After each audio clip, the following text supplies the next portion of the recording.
Hello students, मैं हूँ रुचिका और आज हम पढ़ेंगे क्लास 10th इंग्लिश बुक की फर्स्ट पोइट्री जिसका नाम है dust of snow by Robert Frost. Students, सबसे पहले हम इसके पोइट के बारे में बात कर लेते हैं।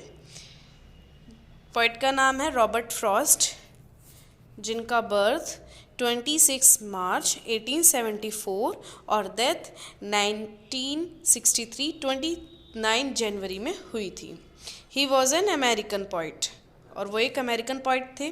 His poem was initially published in England but before it was published in the United states. सबसे पहले उनकी पोएम जो है इंग्लैंड में पब्लिश हुई, देन उसके बाद यूनाइटेड स्टेट में। He was a poet of 20th century. 20th centuries के वो पोइट है। He mostly wrote about the harsh reality of the world and humanity. और वो उन्होंने ज़्यादातर किसके बारे में लिखा है? हार्श रियलिटी, दुनिया की रियलिटी के बारे में और इंसानियत के बारे में उन्होंने ज़्यादा कविताएं लिखी हैं। अब हम आते हैं इस पोएम जो हम पढ़ेंगे, इस पोएम के बारे में कुछ इम्पॉर्टेंट बातें। This poem is very short and simple. ये पोएम जो है बहुत छोटी और सिंपल है, but it contain a deep and important meaning. और उसने बहुत गहरा और बहुत ज़रूरी बात छुपी हुई है, जिसको हम देखेंगे वो किस तरह है। We will observe that the how poet turn off mood into the happier mood and also explain how a small act like falling a snow on body can brighter one's day। अब हम इसमें पढ़ेंगे कि कैसे poet का mood जो है वो बिल्कुल टर्न ऑफ हुआ होता है, वो कैसे हैप्पियर मूड में चेंज हो जाता है, और कैसे एक छोटी सी बात, एक स्नो उसके ऊपर गिरती है और उसका डे बिल्कुल। फर्स्ट स्टेंजा इसका, the way a crow Shuk down on me the dust of snow from a hemlock tree. Meaning इसका क्या है? In this stanza the poet was going on his bad day.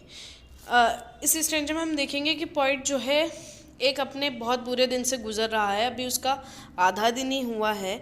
He was very depressed and worried about some problem. और वो बहुत depressed रहता है और किसी प्रॉब्लम के बारे में वो बहुत चिंतित रहता है। A crow sits on hemlock tree on which snow was frozen। एक कौवा रहता है, क्रो, जो कि एक हेमलॉक ट्री में रहता है। हेमलॉक ट्री में रहता है, या फिर हम बोलते हैं कि वो उड़ के वहाँ पर आके बैठा हुआ होता है जिसमें फ्रोज़न हुई होती है snow. When poet sits under the tree, the branch of the tree shaken and snow fall on the poet। अब हम देख रहे हैं कि जो पोइट है वो आके पेड़ के नीचे बैठ जाता है, जिससे वो नीचे बैठता है और ऊपर जो है क्रो बैठा हुआ होता है ट्री पर।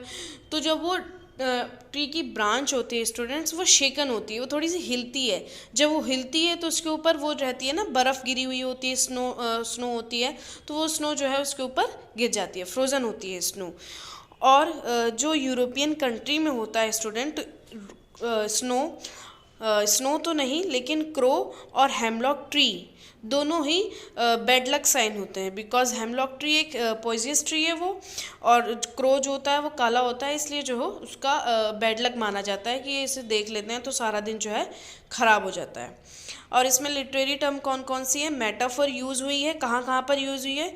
स्नो फ्लैक डस्ट, स्नो को जो है डस्ट की तरह यूज़ किया गया है। और जो राइमिंग स्कीम है वो है AB।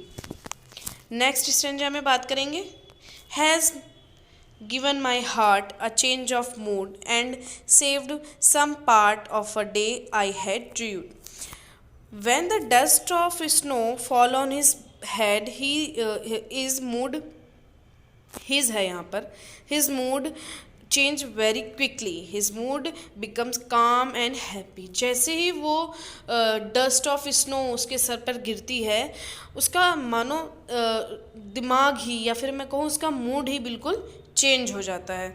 और उसका मूड जो डिप्रेस्ड वरीड रहता है वो बिल्कुल ऐसे चेंज होता है, बिल्कुल काम, और वो हैप्पी हो जाता है। He had spend half of the day in a bad mood. जैसे मैंने स्टार्टिंग में ही बताया कि उसका आधा दिन लगभग पूरा ख़राब हो चुका है किसी प्रॉब्लम को लेके, बट जैसे ही उसके ऊपर डस्ट ऑफ स्नो होती है वो बिल्कुल, उसका दिमाग बिल्कुल प्रोडक्टिव हो जाता है, बिल्कुल चल जाता है, जब भी उसने ये पोएम लिखी हुई होती है। But the rest of the day will productive and day was saved by 2 element of nature. कौन से 2 एलिमेंट हैं नेचर के? एक क्रो और दूसरा हेमलॉक ट्री, जो उसका दिन जो है किस तरह इसी तरह जो है बचा लेते हैं। लिटरेरी टर्म कौन सी है इसमें स्टूडेंट? एलिट्रेशन जो है वो यूज़ हुई है हैज़ गिवन माई हार्ट में और सेव्ड सम पार्ट में, ठीक है, एलिट्रेशन है। ठीक है, नोट्स आपको टेलीग्राम में मिल जाएंगे, जिसका लिंक आपको डिस्क्रिप्शन बॉक्स में मिल जाएगा। Thank you students, have a great day.